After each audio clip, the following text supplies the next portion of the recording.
नमस्कार साथियों, मैं मनीष भारती संस्कृति पीसीएस प्लेटफॉर्म पर आप सभी का स्वागत करता हूं। साथियों, जैसा कि आप जानते हैं, हम लोग प्रत्येक दिन 71वीं बीपीएससी प्रारंभिक परीक्षा को ध्यान में रखते हुए पिछले एक वर्ष के करंट अफेयर्स का रिवीजन कर रहे हैं। लेक्चर नंबर 22 तक हम लोग पहुंच चुके हैं। प्रत्येक दिन क्या करते हैं, 10 टॉपिक लाते हैं और इससे 10 क्वेश्चन तैयार करते हैं। एक क्वेश्चन मैं आप लोगों को दिया करता हूं जिसका जवाब आप कमेंट बॉक्स में लिख करके देते हैं। मैं लगातार देख रहा हूं आप में से अधिकांशतः लोग सही जवाब दे रहे हैं। बस इस प्रक्रिया को जारी रखिए, एग्जाम अब करीब आ रहा है तो आपको ये थोड़ा सा और बेहतर करना पड़ेगा। अब चलिए आज के पहले प्रश्न पर चलते हैं, सीधे पहले टॉपिक के साथ। क्या है देखिए, हाल ही में भारत का पहला, देखिए अब यहां पर क्या लिखा हुआ है, पहला। मैं आपको टॉपिक कैसे पहचानते हैं ये लगातार सिखाता रहता हूं, जिसमें हमने कहा है कि जब भी कोई काम सर्वप्रथम हो तो वो टॉपिक इंपॉर्टेंट होगा, उसको हम क्या करेंगे, 5 स्टार लगाएंगे, ज्यादा पढ़ेंगे। और ये देखिए बिहार के स्तर पर नहीं, नेशनल लेवल की बात की जा रही है। भारत का पहला हरा गांव, कहने का तात्पर्य क्या है, ग्रीन विलेज को लेकर के बात की गई है। कौन सा घोषित किया गया है? अब यहां पर देखिए 4 अलग अलग राज्य हैं और उसमें बिहार नहीं है, तो आपके लिए काम कठिन है। और गांव के नाम भी दिए गए हैं, यानी कि कोई ऐसा गांव है जिसे ग्रीन विलेज कहा गया है पूरे देश के स्तर पर। यह जगह पड़ता है, जैसा कि हम सभी जानते हैं, नॉर्थ ईस्ट में। हमारे जो नॉर्थ ईस्ट है वहां पर 7 सिस्टर्स यानी कि 7 जो राज्य हैं उत्तर पूर्व में, उसमें एक राज्य है जिसका नाम है त्रिपुरा। ठीक है, तो त्रिपुरा के एक डिस्ट्रिक्ट है वहां पर, आप जानते होंगे, धलाई डिस्ट्रिक्ट। हालांकि देखेंगे त्रिपुरा के जितने भी डिस्ट्रिक्ट आपको नजर आएंगे अधिकांशतः बांग्लादेश से ये सीमा टच करता है। वहीं पर इसी डिस्ट्रिक्ट का एक गांव है जिसका नाम है रंगाचेरा। ठीक है, ध्यान रखिएगा, गांव का नाम ये है रंगाचेरा। तो त्रिपुरा के ढलाई डिस्ट्रिक्ट में रंगाचेरा गांव, इसी को हाल ही में देश का पहला ग्रीन विलेज घोषित किया गया। और यह उपलब्धि कैसे मिला? तो वहां गांव के निवासियों की जो सामुदायिक भागीदारी रहा। और देखिए क्या लिखा हुआ है, ग्रीन, हरा, यानी कि ये कहीं ना कहीं किससे जाकर के जुड़ता है, इन्वायरमेंट से, पर्यावरण के मुद्दे से जुड़ता है। तो जिस गांव के लोग, जहां के लोग पर्यावरण के प्रति संवेदनशीलता दिखाएंगे, सस्टेनेबल डेवलपमेंट के दिशा में पर्यावरण को लेकर के भी आगे चलेंगे, उसके लिए ये दिया जाएगा। अब इस पहल में क्या क्या होगा, अगर आपसे स्टेटमेंट में पूछ ले तो सौर ऊर्जा की बात कीजिएगा, चूंकि नवीकरणीय ऊर्जा वो है। वर्षा जल के संचयन की बात की जाएगी, क्योंकि वो वेस्ट ना हो जाए। इसके अलावा जैविक खेती की बात की जाएगी ताकि केमिकल्स, फर्टिलाइजर का ज्यादा यूज ना हो। और प्लास्टिक मुक्त ग्राम, प्लास्टिक जानते हैं कि आप एक तरह से वह एक ऐसा अपशिष्ट बन जाता है जो निश्चित तौर पर हमारे स्वास्थ्य और पृथ्वी के लिए, पूरे पर्यावरण के लिए बहुत खतरा हो जाता है। तो इन सब चीजों को अगर देखेंगे शामिल किया गया, वहां के गांव के लोगों ने इन सबों का इस्तेमाल किया, बेहतर किया और ग्रीन विलेज अपने गांव को बना दिया। तो रंगाचेरा गांव, त्रिपुरा राज्य और धलाई डिस्ट्रिक्ट, इतना ध्यान रहेगा। जिन जिन बातों को मैंने अलग से बताया है वो आपको पता रहेगा, अगर इतना कर ले जाएंगे तो काम आपका बन जाएगा। अब चलिए ऑपरेशन हॉक के विषय में पढ़ते हैं। अब देखिए ऑपरेशन हॉक क्यों महत्वपूर्ण है इसको समझिए। क्योंकि मैं लगातार कह रहा हूं आजकल बहुत सारे ऑपरेशन चले, जब से ऑपरेशन सिंदूर को लेकर के, फिर ऑपरेशन सिंधु आपको ध्यान होगा, ऐसे ऑपरेशन हॉक। तो ये ऑपरेशन से जुड़े हुए वर्ड जो है आजकल बहुत चर्चा में, अखबारों में देखने को मिल रहा है। तो इस पर एक प्रश्न पूछे जाने की संभावना है, या 4-5 ऑपरेशन दे दे और पूछ दे किस घटनाक्रम से ये संबंधित है, तो फिर आपको वो भी पता होना चाहिए। कुल मिलाकर के देखेंगे तो ऑपरेशन जिस शब्द से जुड़ा हो वो इंपॉर्टेंट टॉपिक हो जाएगा, तो इसको भी 5 स्टार डालिए। ऑपरेशन हॉक के तहत भारत में किस एजेंसी ने कार्रवाई की? ठीक है, अब यहां कहा गया भारत में किस एजेंसी ने कार्रवाई की, यहां पर जो है ये 4 आपको विकल्प दिए जा रहे हैं। दरअसल सीबीआई की जब हम बात करते हैं, यानी कि केंद्रीय जांच ब्यूरो, तो केंद्रीय जांच ब्यूरो की चर्चा यहां की जाएगी, जवाब वही होगा। और इसके तहत अमेरिकी खुफिया एजेंसियों से प्राप्त सूचनाओं के आधार पर भारत में, यानी कि अपने देश में कई स्थानों पर सीबीआई ने ऑपरेशन हॉक चलाया और उसके तहत छापेमारी की। अब ये किस काम से हुआ इसको समझिए। दरअसल बाल यौन शोषण को लेकर के चर्चा करेंगे, उससे संबंधित जो कंटेंट है उसकी ऑनलाइन बिक्री की जाने की बात की गई। जो वितरण होता है उसका कंटेंट का, उसमें संलिप्त बहुत सारे व्यक्तियों के खिलाफ जांच किया गया, उसको धरपकड़ किया गया। कई इलेक्ट्रॉनिक उपकरण जैसे कि मोबाइल हो गया, लैपटॉप हो गया, हार्ड डिस्क हो गया, इन सबको जब्त किया गया। तो ये आपको ध्यान रखना चाहिए, बाल यौन शोषण को खत्म करने के लिए, इस पर कार्रवाई करने के लिए, इसके विरुद्ध अभियान चलाने के लिए। ठीक है, सीबीआई ने काम किया, सी विकल्प के साथ आपको चलना है। अब चलते हैं तीसरे पर चलते हैं। प्रधानमंत्री नरेंद्र मोदी ने हाल ही में किस हवाई अड्डे के नए टर्मिनल का उद्घाटन किया है? और ये इंपॉर्टेंट है। अभी आप जानते हैं कि प्रधानमंत्री नरेंद्र मोदी कई जगह भ्रमण कर रहे हैं और खास करके अगर बिहार के दृष्टिकोण से देखें तो बिहार में इस वर्ष के अंत में विधानसभा चुनाव प्रस्तावित है।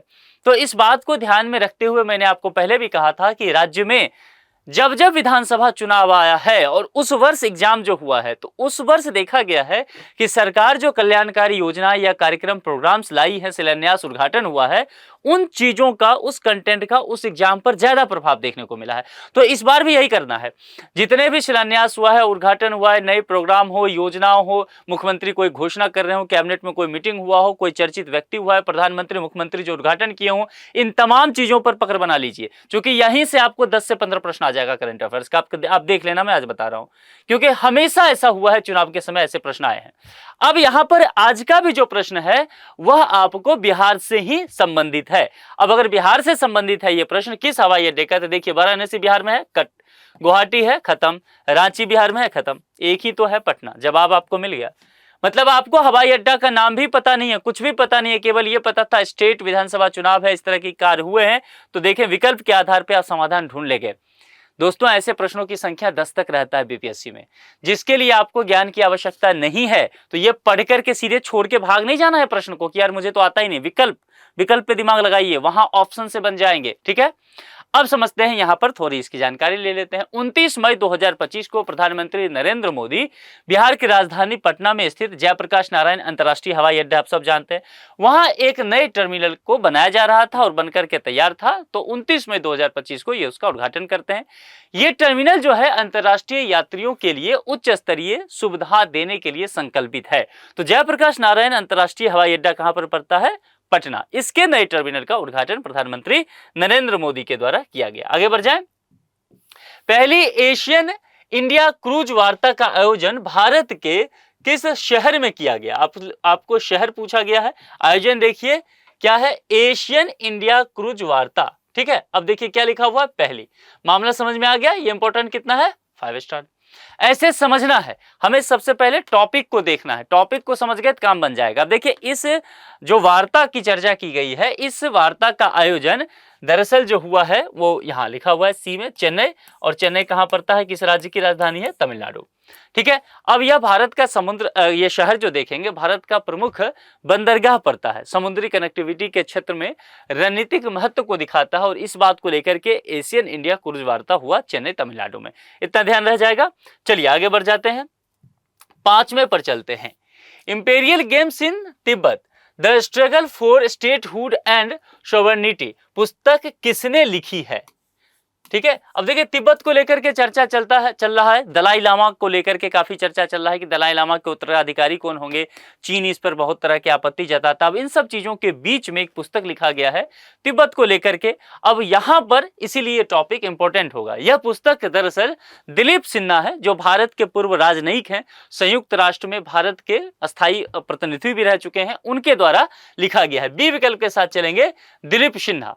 अब इसमें उन्होंने देखेंगे इस पुस्तक में तिब्बत की जो ऐतिहासिक संप्रभुता रहा है, और आप जानते हैं कि तिब्बत पर चीन का नियंत्रण हो गया है, तो उसका भू रणनीतिक पहलू क्या है, भारत के नजरिए से भी तिब्बत के नजरिए से भी, उसका विश्लेषण इस पुस्तक में किया गया है। तो ये ध्यान रहेगा, बी विकल्प दिलीप सिन्हा। ये इंपॉर्टेंट है, बता रहा हूं, दलाई लामा को लेकर के जो चर्चा चला है ना, उसके वजह से यह टॉपिक काफी चर्चा में आ गया है। आदि शक्ति अभियान किस राज्य सरकार द्वारा शुरू किया गया है? ठीक है, अब देखिए इसमें बिहार नहीं है, तो आपके लिए अगर बिहार होता है तो आप लोग इमोशनल होकर के टिक लगा भी देते हैं, लेकिन यहां इस बात को चर्चा में ही नहीं ला गया है। यह दरअसल महाराष्ट्र सरकार के द्वारा हुआ है। महाराष्ट्र सरकार ने आदि शक्ति अभियान की शुरुआत की है। अब इसका उद्देश्य क्या है? अब देखिए शब्द पर ध्यान दीजिए, क्या है? आदि शक्ति, और किसके द्वारा हुआ है? महाराष्ट्र सरकार के द्वारा। तो यहां पर शक्ति किसको कहा गया? महिलाओं को लेकर के, है ना। तो ऐसे याद रखना है कि महाराष्ट्र सरकार महिलाओं और बच्चों को जमीनी स्तर पर सशक्त बनाना चाहती है। इसके लिए क्या करना होगा? अभियान चला रही है, सामाजिक न्याय को लेकर के, सुरक्षा को लेकर के, विकास के क्षेत्र जो है इसको इंटीग्रेट करने का काम किया जा रहा है, एकीकृत करने का काम किया जा रहा है। इसी को आदि शक्ति अभियान कहा गया है। महाराष्ट्र गवर्नमेंट के द्वारा चलाए जाने वाला एक महत्वाकांक्षी अभियान के तौर पर इसे देखा जा रहा है। अगला चलते हैं, फीफा महिला विश्व कप 2027, मोस्ट इंपोर्टेंट 5 स्टार डाल लीजिए। इसकी मेजबानी किस देश द्वारा की जाएगी? फीफा जो वर्ल्ड कप होता है फुटबॉल से जुड़ा है, काफी चर्चा में रहता है, तो ये ध्यान रखना है। फीफा कांग्रेस में अब यहां पर समझिए ब्राजील को 2027 महिला विश्व कप मेजबानी दे दी गई है। किसको दे दिया गया है? डी विकल्प, यानी कि ब्राजील। अब देखिए यहां पर एक बात समझिए, यह पहला मौका होगा जब कोई दक्षिण अमेरिकी देश इस टूर्नामेंट की मेजबानी करेगा। और ब्राजील कहां आता है? आप जानते हैं लैटिन अमेरिका में, यानी कि जिसको आप दक्षिण अमेरिका भी का उपमहाद्वीप कहते हैं। तो ब्राजील, इसमें ध्यान रखिएगा, डी विकल्प के साथ आपको जाना है, ये याद रखना है। स्पोर्ट्स से प्रश्न पूछे जाते हैं। टॉपेक्स 2025 किससे संबंधित हैं? ऐसे शब्द पूछे जाते हैं, आपसे पूछ लिया जाएगा कि समाचार पत्र में चर्चा में रहा शब्द टॉपेक्स 2025 किससे संबंधित है ना, दिए गए विकल्प के आधार पर बताएं। तो यहां समझना है। अब टॉपेक्स के विषय में सबसे पहले समझिए, टॉपेक्स जो है दरअसल भारतीय नौसेना का एक व्यापक सैन्य अभ्यास है जो थिएटर स्तर पर की गई तैयारी और समन्वय को मजबूत करने के उद्देश्य से आयोजित किया जाता है। अब इसमें होता क्या है कि नौसेना के सभी कमांड, जितने भी कमांड होते हैं, सभी इस अभ्यास में पार्टिसिपेट करते हैं, यानी कि शामिल होते हैं। तो यहाँ पर भारतीय नौसेना से हमारे पास एक ही विकल्प है, तो सी के साथ हम यहाँ पर चलेंगे। ठीक है, अब चलिए 9वें पर चलते हैं। 9वां क्या है? प्राकृतिक एवं जैविक कृषि सम्मेलन 2024 का आयोजन किस स्थान पर किया गया, है ना। आपसे लोकेशन पूछा गया है और देखिए कहां पर है। सबसे पहले ये भी तेलंगाना, ये भी तेलंगाना, ये भी तेलंगाना और ये बगल वाला स्टेट आंध्र प्रदेश। ठीक है, यानी कि एक ही एरिया पर लेकर के आपको बात किया गया। थोड़ा सा भी अगर अखबार में आपने पढ़ा होगा तो आपको ये ध्यान में होगा कि ये मेडक की बात की गई थी और ये कहां पर पड़ता है? तेलंगाना में। तो मेडक डिस्ट्रिक्ट है दरअसल तेलंगाना का, वहां पर ICAR कृषि विज्ञान केंद्र जो है उसके द्वारा आयोजित किया गया। और इसका उद्देश्य क्या है? किसानों को प्राकृतिक और जैविक कृषि तकनीक के बारे में जागरूक करना। कहां पर हुआ? मेडक डिस्ट्रिक्ट, तेलंगाना राज्य में। ठीक है, आगे बढ़ जाए, 10वें पर पहुंचे। आज के आखिरी प्रश्न और आखिरी टॉपिक पर। हाल ही में तेलंगाना सरकार ने किस क्षेत्र को कुमराम भीम संरक्षण रिजर्व घोषित किया है? ये इंपॉर्टेंट है, चर्चा में रहा है, इसको नोट कर लीजिए, 5 स्टार इस पर लगाइए, इसको निश्चित तौर पर ध्यान रख करके जाना है। राष्ट्रीय स्तर का मुद्दा बना है कुमराम भीम संरक्षण रिजर्व, और ये किसके द्वारा किया गया? पहला फैक्ट तो यहीं पर हो गया कि तेलंगाना सरकार के द्वारा। अब ये क्या है समझिए, कुमराम भीम संरक्षण रिजर्व को कबाल टाइगर रिजर्व यानी कि तेलंगाना और टाडोबा अंधारी टाइगर रिजर्व यानी कि ये महाराष्ट्र में पड़ता है, इसके बीच वन क्षेत्र को प्राकृतिक गलियारे के रूप में संरक्षित करने के लिए घोषित किया गया। 2 स्टेट के बीच में कहीं न कहीं ये कॉरिडोर का काम करेगा। यह बाघों के आवागमन और जैव विविधता संरक्षण के लिए अत्यंत महत्वपूर्ण माना जाता है।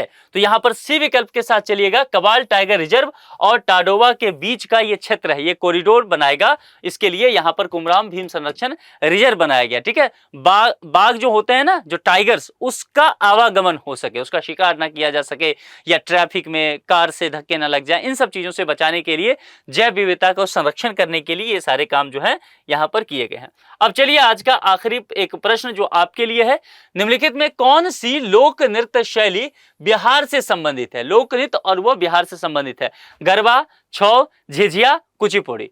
अगर आप लोक नृत्य संबंधी चीजें देखते हैं, आजकल तो रील्स में बहुत ये सब आता है, अगर देखते होंगे तो आप इसका जवाब दे पाएंगे, लेकिन ये बहुत महत्वपूर्ण है, इसको अलग से नोट भी कर लीजिएगा। जो भी इसका जवाब है वो बहुत चर्चा में रहता है। आप लोग बताइएगा कि कभी आपने ये देखा है या आप में से कोई हो जो किए हो ये लोक नृत्य को, तो निश्चित तौर पे कमेंट करके बताइए। ठीक है, चलिए अब आज के लिए आपके पास एक सूचना है, एक ऑफर है कि रक्षाबंधन के शुभ अवसर पर संस्कृति IAS के द्वारा आपको विभिन्न कोर्स पर जो है अप टू 75% का ऑफ दिया जा रहा है। 1 से 6 अगस्त तक ही ये ऑफर वैलिड है। सभी ऑनलाइन लाइव टेस्ट सीरीज और DLP कोर्सेज पर आपको दिया जाएगा। ISGS फाउंडेशन कोर्स में भी 6 अगस्त तक वैलिडिटी रहेगा।